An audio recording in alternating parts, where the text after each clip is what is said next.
Okay, we're starting. Hey, Earthlings. Hello, beautiful people. We have an interesting topic today that relates to almost every human being, regardless of if you live in a community or not. Or even if you have a relationship. Okay, we're gonna fix this. Oh, we have an issue with the sound. It's like repeating. Yeah. So we are back. Okay. Yeah, and I believe this is the most important thing you need to look in if you want to have a healthy relationship, if you want to move into intentional community or starting your own. This is what we saw many community fail because of it. And we believe that this is something really important that you should know if you're interested in this topic. Yes, I've seen long-term friendships fail because of this issue, So what we're going to be talking about today is how to resolve conflict. And interestingly enough, it is never the conflict itself that causes the rupture in the relationship. Yeah, it's avoiding the conflict and postponing confrontation, letting it be next week, next day, next month, next year, and most of the time never happen. And as a result of that, we create distance between us and the other people who's having this conflict with us. Yeah. Exactly. And when we avoid the confrontation, the issue within us does not go away. Instead, it gets brushed under the carpet and we build up resentment. The anger, the anger that comes up, it's that comes from us not speaking out through truth. And when it's suppressed, it turns into hatred over time that we don't admit to most of the time. Yeah. Just let's take a break and see who's with us today from sharing. I mean, James, welcome, hey, James. So good to have you here. And welcome, Aline. Nice. Yeah, if you're hearing us well, let us know, and we would love to hear where are you watching us from as well. Yeah. Maybe I can bring the camera a bit closer. Yeah. So, the big thing with conflicts is that they are really our catalysts for awakening. And usually, almost always, when we have a conflict with somebody, it involves projections. So we have an idea of what happened and what the other person is about. And that's where if we are feeling angry, that's where the anger is actually coming from most of the time, is that thoughts we have about the other person. It's that they don't care. It's that they are like this, that they are bulldozing us. It's all of that. So when we avoid conflict, basically the projections that we have end up building up inside of ourselves, and we create a very realistic image of the other person and what is going on. Realistic. Okay, what I mean with that is it seems really real to us. We are convinced that this is the reality. Yeah. But actually, we are living from a projection because we haven't actually heard the other person's perspective. Yeah. Oh. Yeah. So basically, we want to share with you what are some of the keys that we have found are the most important things to resolving conflict.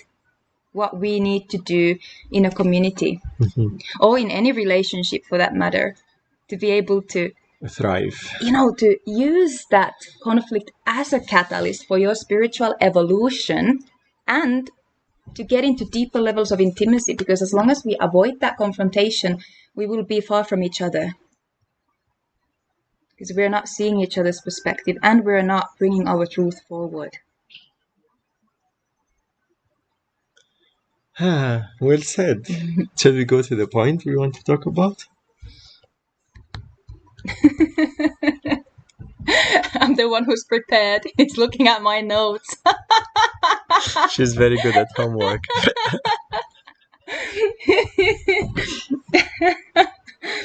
Right. So we have faced a lot of conflicts within our community. A lot. And actually, this is what brought us closer to each other. So I think one of the point that we want to share that mostly we think conflict is the end of the relationship, but actually, if it dealt with it in a conscious way, it's the thing that will bring us closer to each other. Right. Yeah. The reason why we avoid conflict is that we have bad experiences with conflict. Most of us, we learned that there was never resolution, that there was a winner and a loser. Someone wins and the other one loses. Or that the other person ends up walking away. This is my experience. I used to be terrified of conflict because I was convinced that at the end, the other person will just walk away and disconnect from me altogether. It's a very common trauma in so many relationships that this is the reality of conflict. You just go a different way because we didn't learn communication techniques. I remember the first time I came to know about nonviolence communication, I was 24 years old. Like 24 years old passed out of my life without knowing that I'm communicating in a very violent way. And that was just the beginning. Like learning nonviolence communication is just like the beginning of having healthy. Oops. Yeah. I think it switched here. No. Okay. Yeah, something weird Something happened. happened with the live stream. But it looks All right. nicer now. Yeah. Yeah, so, wow. In this journey of community and wanting to commit to each other, wanting to do this together, the only way is to face the conflicts. There is no way around it because, as we said, if you avoid it, it's just going to build up. The resentment is going to build up. It actually creates more distance. So I have personally had to face a lot of my fears. I remember in some of the conflicts that we've had where we're like, okay, we're going to talk about this, even when there is the smallest thing. And, this is the thing when you live with intuitive spiritual beings and witches and such, they know when something's up with you. Our friend Stephanie, she can sniff me like miles away that something's going on. I can't hide from her. So I have been forced to, confront her and bring forth my emotions and feelings and projections and all of it. And it's been so scary. I remember sometimes just my heart beating so fast and shaking as I've been speaking, my voice trembling, speaking my truth. So afraid of being judged, being made wrong, attacked, disconnected from.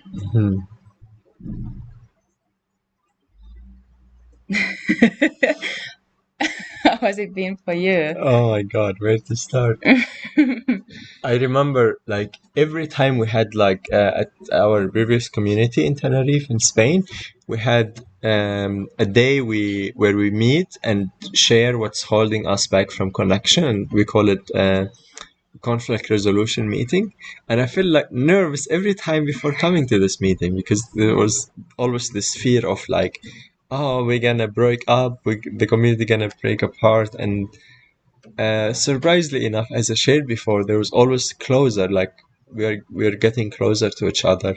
And the beautiful thing about community living, when you live with like-minded people who have similar commitment to connection, to conflict resolution, that you will understand yourself more. You will have people reflecting to you, and their amount of projection on each other will be less because you will have different perspective. You will have different people reflecting to you different things. So if someone is projecting on you, big chance other people will say, well, I don't see the same thing. So we can recognize that this is a projection from one person, and that kind of like what's like more juicy in intentional community comparing to relationship, that you have several parts who are involved in this dynamic where can help you like be more authentic and be more yourself and know more yourself.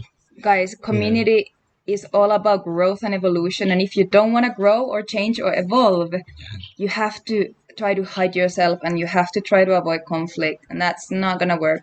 So the only way to live in a community is to allow yourself to evolve, is to see where we have been wrong, because sometimes we're convinced that the other person did something, and at the end we realize, oh, I created that. And it requires that willingness to take ownership of our part. It's necessary for any community to work. That's it. Yeah. And I want to be also really realistic with you guys, because it is possible that your trauma will repeat itself if you are with the wrong people. It is possible that I would say you also if you're with the right people, but the difference will be that the right people will help you heal it. So it might come up, and that would be like a chance for you to resolve it and come out of it more true and more authentic. Yeah. Well, what I meant in this case was that, for example, it is possible that you try to bring up a conflict and the other person blames you and leaves, you know? This can happen, but only if you are with someone who is maybe not at your level. And this is where we're coming to some of the key points that, we need to establish in order to resolve a conflict. Number 1, mutual commitment to connection and resolution. This is the only way that we will feel safe to speak our truth, to speak the things we're scared of speaking. If we know that the other person is committed to staying with us until there is a resolution, that we don't just walk away. This is a key. And I would even recommend that if you have this fear that this could happen and the other person doesn't want to commit to resolution, maybe you shouldn't expose yourself. Exactly. And alternative solution would be to solve the conflict within you and to see which part the other person represents in you and find peace within this part in you. Yeah, exactly. So that's the number 1 most important thing, is that we know that everyone involved is committed to resolution and that we don't disconnect from each other. Yeah. Okay. The second point is willingness to speak your truth. Willingness to be honest about what you feel, because otherwise it's not going to go anywhere. Or sometimes what I've seen happen is that someone in the community puts all the focus on the other person. So what is it in you? Just trying to keep the focus outside of themselves. But here actually there is no connection is possible, because we don't see what's happening inside of them. They're not exposing themselves. Yeah. And as a result of that, they will be alienated and people will not understand them. And they can feel that there is something related to them in the conflict, but they will not be able to see their perspective if they project all the attention and they put all the attention on the other person, and sometimes like goes into scapegoating. So that's a recipe of disconnection, actually. Yeah, exactly. And point number 3, which is what we already mentioned before, it is the willingness to self-reflect and to own our part. So first we need to be willing to speak honestly what is our truth. And then when we hear the other person, it is our job, we have to be willing to reflect. Is it true what they are saying? They perceive that I am, for example, they perceive that I am passive-aggressive. Is it true to not just deny, to not jump to defend, but to really allow things to sink in and to reflect? We have amazing practice called circling. I guess some of you might be familiar with it, which help us like really bringing up what's true in us, and that's an amazing tool that help you like shine your truth and show your truth, even when it's difficult and challenging. Yeah, and the key here really is ownership, to realize that no matter how triggered we are, no matter how much it's tempting to blame other people, is to see that we are the creators, to always remember that we are creating our reality, and mostly we play a part. We have maybe not expressed. Sometimes it's not that we haven't done something that we've done something actively. Sometimes it's just as simple as us not setting a boundary. Quite often it's actually something like that. We're silently not standing in integrity. So then other people end up doing things that cross our boundary, but actually it's us crossing our boundary, Yeah. Do we have any juicy examples of conflict? Being under the live stream somehow release all the examples. I don't know if you can relate to this, guys. Yeah. I think it will come during the stream later. Yeah. Well, the key then here is this sounds so cheesy, guys. But the key is really to remember to hold compassion instead of blame, because only when we are compassionate to the other person, they will be able to open up and unfold and also share, to own their part. Because if they expect to be blamed, no one wants to say, oh, this is my part, I made a mistake. There needs to be a spaciousness and compassionate environment where we can, just accept and forgive that people make mistakes, and that's okay. And we have, like, in our community, we have a commitment not to use vulnerability against each other, and that create a lot of safety. Like, we agreed when we have this community, when we have communication, when we have somebody in our circle, that we don't use our vulnerability against each other. And that's so critical in building healthy relationship as well. Yeah. Absolutely. Yeah. Maybe I can talk for myself, how conflict usually arises. It's, for me, usually it's been about either there are conflicting needs, that, for example, I need something and the other person needs something else, and they don't seem to be compatible. And if both of us were just like insisting on, I want it my way, you can see how that's like clashing. It's not going to work. In a community, we really need to be able to not abandon our part. We need to be the guardians of our needs, to never give that up, but to be, okay, this is what I need. I'm the representative of myself, and I'm gonna, and we all need to do that for ourselves. And then we can negotiate. Okay, so let's say cleanliness is a pretty normal one, where a lot of people can relate to, where one person has a need for ease and feeling relaxed and not being stressed about things. This is so common. And there might be someone who has a need for feeling that the house is clean and ordered. I don't know if that's sometimes another need of being, like, considered. Like, some people associate, like, another person helping them with the kitchen, cleaning the kitchen, is being considered, that it's not all the work done on them. So it could be like a multi-layer of where we are at this, and then being aware of what's our need and boundaries in this can result in either living happily together, like finding a third solution where we can, like, okay, I see your need of cleanliness and I see my need of ease, how we can solve this. Like, maybe I wash just before, like, going to bed or the second day. So it could be like a way that we agreed on it. And if there is, like, a clear incompatibility, which can happen sometimes, then we can say, okay, we live in a different houses, and then we meet intentionally and spend time together. And this is something we did together. For example, when we were in the jungle in the Amazon, we're living in one house, 2-bedroom house. I was living with Mia in one room, and Steph was living next to us. And then we had a noise conflict when we do our session and our work. Of course, for client, you need, like, a very calm situation. And Steph was hearing us, maybe, like, when we talk or loud or share something, or something drip in the ground. And then we decided that this is not sustainable for our connection in the long term. So we moved to a different house, and now we have our houses 2 or 3 minutes apart from each other. And that provide us with the needs that we both want, and we notice that our relationship get closer. We have a question here. Yeah. From Gentle Earth. How would you deal with rupture in a close relationship if the other completely withdraws and stays distant and closed off consistently with no outlook of resolve?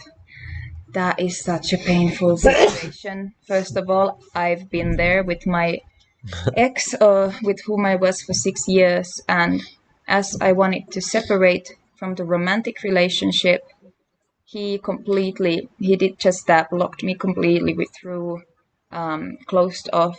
There was no outlook for resolve. It's extremely painful and powerless. And usually what I realized was that he was making me feel how the breakup made him feel. He felt powerless to my decision. So that's how he made me feel back by withdrawing. So in that state, all I could do was to go within and feel, what is this bringing up in me?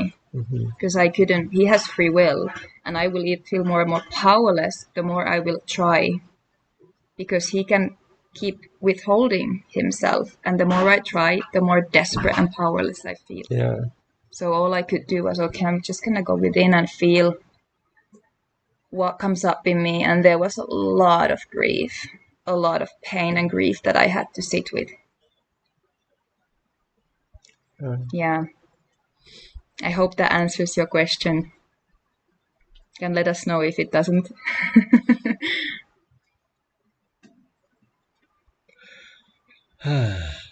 So a good question, actually. Many people face this in relationship because we basically not learned how to communicate and how to take the other person as part of ourselves. Yeah. Which is something I feel like it's something that we are learning and relearning in intentional community, how to see the other person as part of you. Yeah, and here even I want to say that first I felt like a victim in that situation because it felt so unfair how he withdrew from me. But later on I realized how I had actually created that, because I had not owned my truth, my needs earlier on in the relationship. So I had bulldozed myself. So when I finally did own my needs, it came to him as a surprise. It came out of nowhere, you know? So of course the other person will then feel betrayed. They will feel like you haven't been honest with them. So I had actually created that build up by not owning my truth in every moment. I had bypassed it over and over again, which led into this illusion for him.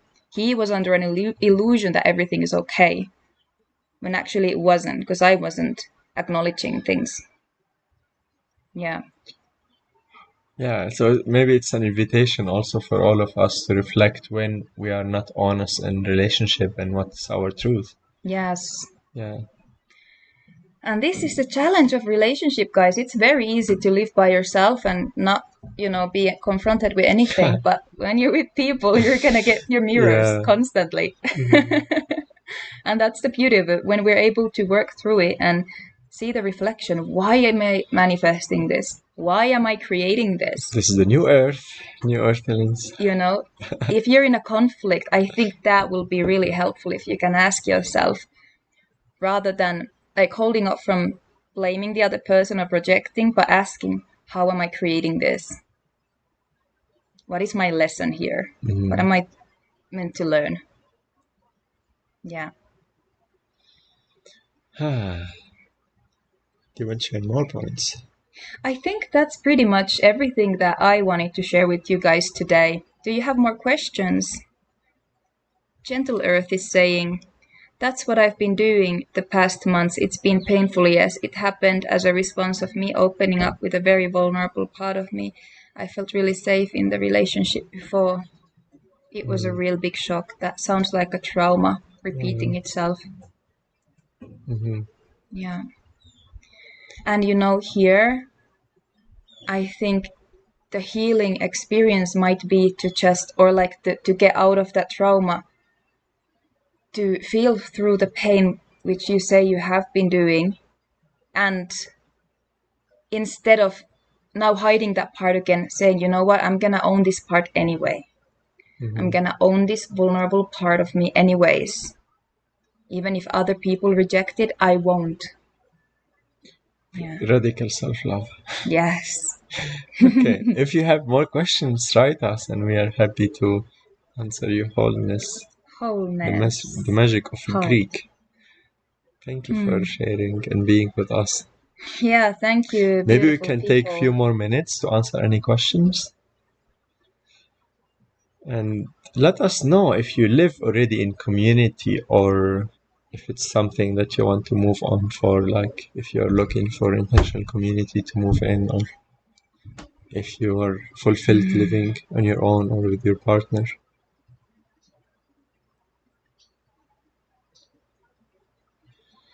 Hallelujah. Okay. So if there are no more questions, remember to subscribe if you haven't done so yet. We're gonna be doing more of these live videos. And soon we will also release the video about how to find community, how to find an intentional community. I think maybe I'm gonna do it alone because it's a bit practical. So you're gonna see it soon in the channel. And also very important to activate the notification, because even if you're subscribed, that doesn't mean that you will see all our videos. So make sure to turn on the notification. And We got a question. oh, go ahead. Is it worth living with a person who is unaware that he is controlling? Well, Depends where his or her commitment is going. Like, is there commitment for truth, and they're going in a phase of being controlling or being under the trauma of being controlling person, or if it's like they don't have any interest in evolving. Because if their commitment to evolving, you can mirror to them, or other people can help them see. But if they're not committed at all to look within themselves, then run. Just run. Another interesting thing here that will help you to deal with this person is to look at the part of you that he represents. Because if you have somebody in your life that is really controlling, most likely you are suppressing that part of yourself that you don't allow yourself to take control, in a positive way. And when you own it, it doesn't mean that it's gonna come up the way it comes up in that person, the other person. It's when you own it, it's gonna come up with this, it might come up as a masculine leadership, for example, of where and that's especially required or especially advised if you want to if you have like a kind of like resistance or strong emotional reaction towards this person. So that means that you're suppressing something in you. And we really recommend you to do parts work. We have already 2 videos about it. It's a very powerful tool that you can use. Yeah. Okay, should we end here? Yeah, let's end here. Let's not make it 2 hours long. 2 hours. Okay, love you guys. Much love. Remember to to subscribe and share the videos with any person who's interested in community living. And we see you in the next video. Love you.